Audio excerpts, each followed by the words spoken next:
Mzee Butiku, umeonyesha chuki ya wazi na kanamna fulani ka wazi kanakoonyesha kuna kafulaa fulani hivi amazing kwa kilichofanyika juu ya Polepole.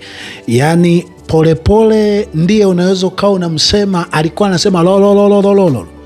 Yaani katika yale aliyokuwa anasema hakukuwa na pointi yoyote ambayo ungeweza kuinukuu, ni lololololo. Polepole wanamtafuta, mnajua aliko? Wewe unajua aliko? Wanasema mimi najua, nataka kuambia leo sijui. Uniacha niseme hivi. Tangu wakati huo nilichomuona ni kwamba yuko kwenye mitandao. Mwisho nimeona kwenye nyumba yake wanasema damu yake ni hii, lakini sikumuona yeye mwenyewe, sijui alikwenda wapi. Mnajua aliko? Unasema damu yake, wakaenda kule wakasema tu ndo nyumba aliyokuwa naishi, damu hii hapa. Angekuwa mtoto wako ungeishia kujua ni nyumba hiyo aliyokuwa naishi, damu yake hiyo. Butiku, mtoto wa mwenzio muone kama wako na upandacho utakivuna. Kama ikiwa mtoto wa mwenzio hana maana hivyo, uliona damu zake, ndio maana nimesema umeonyesha ka kiwango fulani ka ushindi na furaha kuona hizo damu. Mtoto wa mwenzio ungemwona kama mtoto wako, ungetuambia ulichukua hatua gani na gani, ulichukua hatua ipi na ipi kumtafuta Humphrey Polepole. Moja, kama mtoto wa mwenzio unavyomwona kama mtoto wako, lakini mbili, kama mtu ambaye wakati fulani ni kama alikuwa anaonyesha heshima kubwa sana kwako, na aidha mlikuwa na mahusiano mazuri sana na yeye. Lakini tatu, kama binadamu mwenzio. Anyway,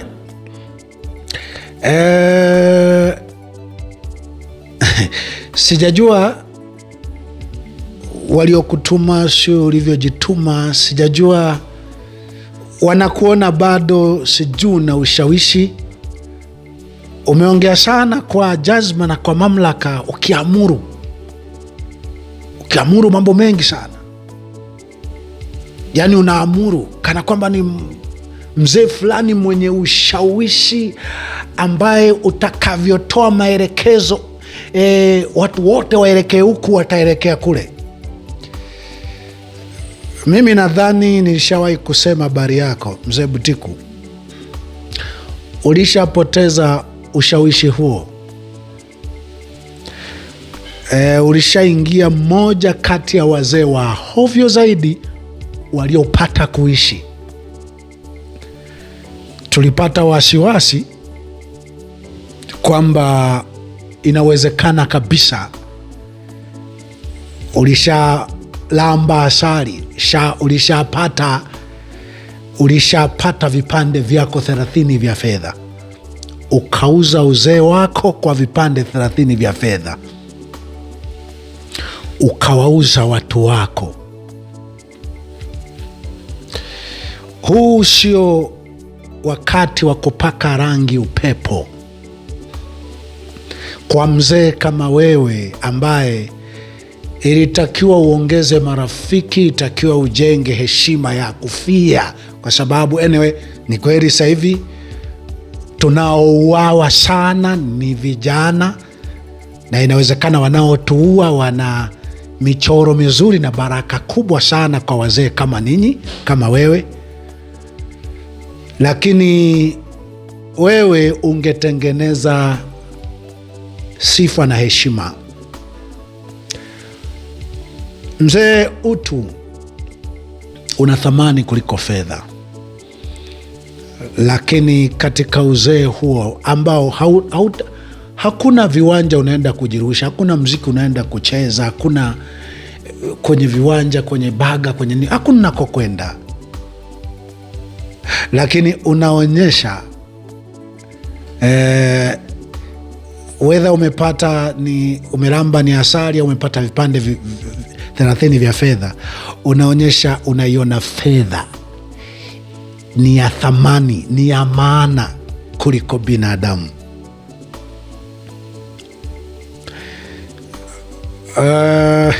Umesema mengi kwa jazba, kwa kujiamini, yani kana kwamba ni mtu unasikilizwa, ni wa maana. Mimi mbona nilichokiona ni kwamba umejidhalilisha zaidi, umejichafua zaidi, umejifuta zaidi kwenye mioyo ya watu. Mimi ndo nilichokiona kwenye yote ambayo ulikuwa unatoa macho, unapaza sauti, umetengeneza. Kwa nini hata usingepotea tu hivyo hivyo, unyamaze tu upotee? Kwa sababu tayari ulishaonyesha nia yako, ulishaonyesha kwamba umekubali, umeridhia kuingia kwenye orodha ya wazee wa hovyo.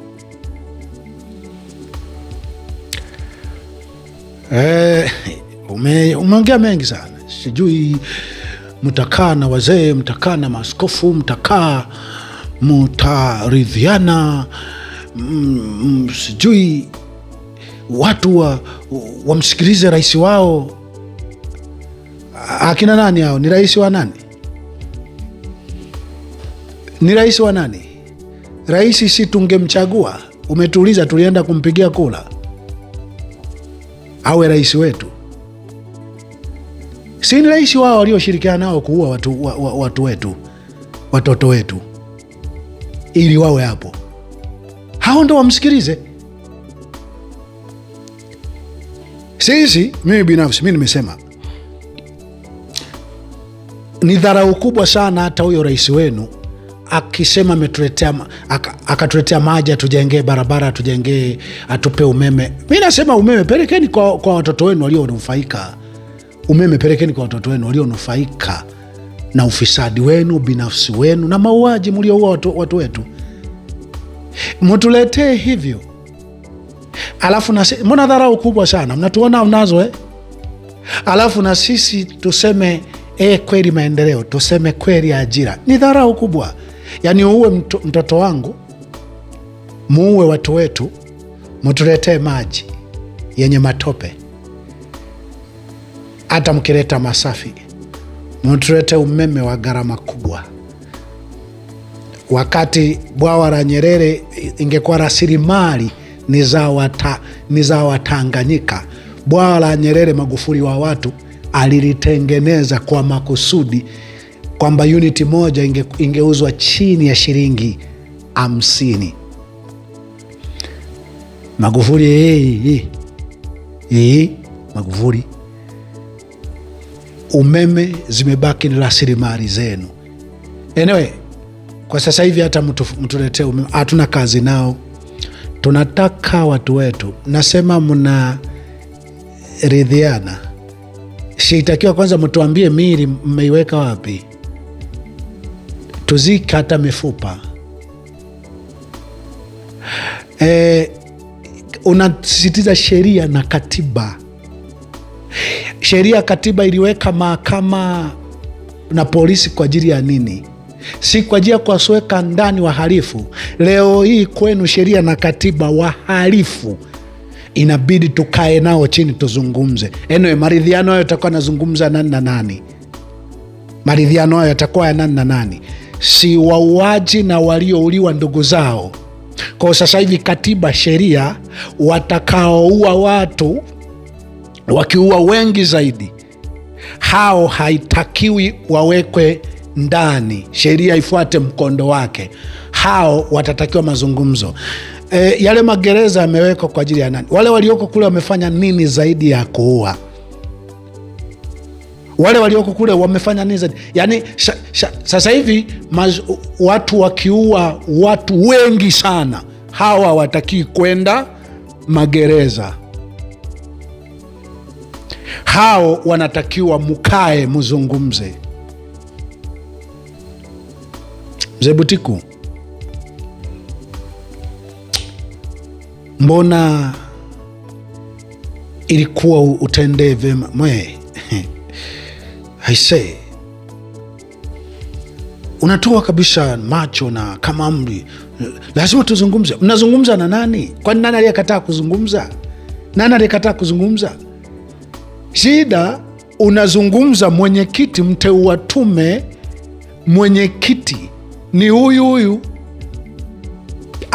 aliyeua ndugu zako. Huyo ndo atakayeteua wapatanishi, wenye viti, alafu tena anakupatanisha, anakuamuru wewe, acha kulia, acha kulalamika, acha kutoa hisia, acha.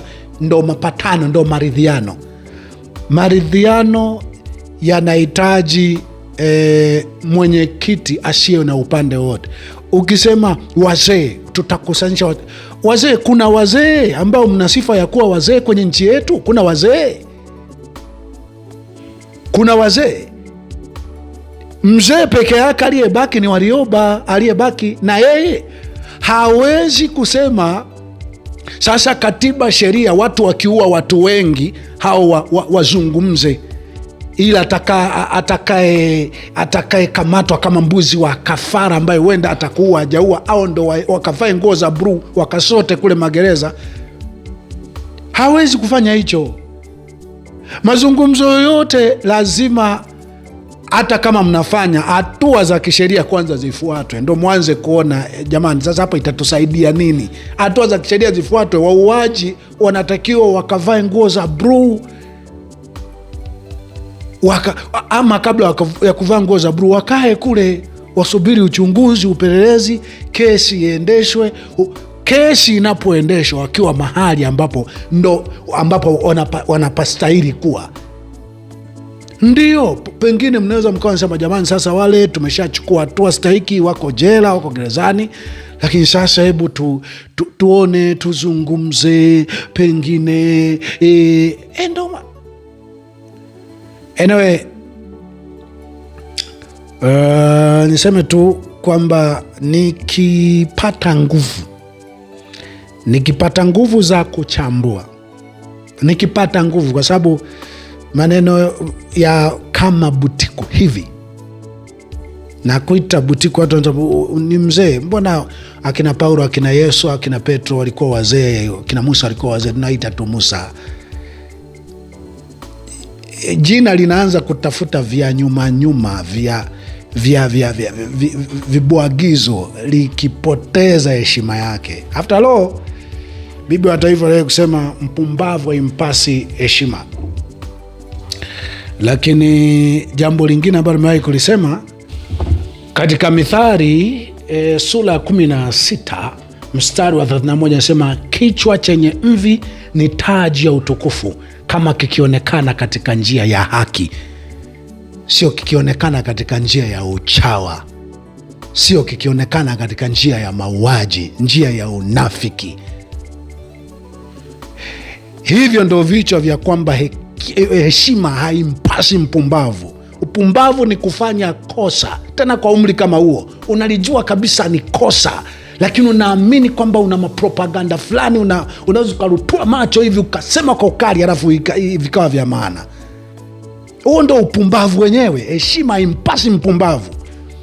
Katika Mhubiri sura ya 4 mstari wa 13 anasema, heri kijana masikini mwenye hekima kuliko mfalme mzee mpumbavu, ambaye hajui tena kupokea maonyo, ambaye hajui tena kupokea maonyo.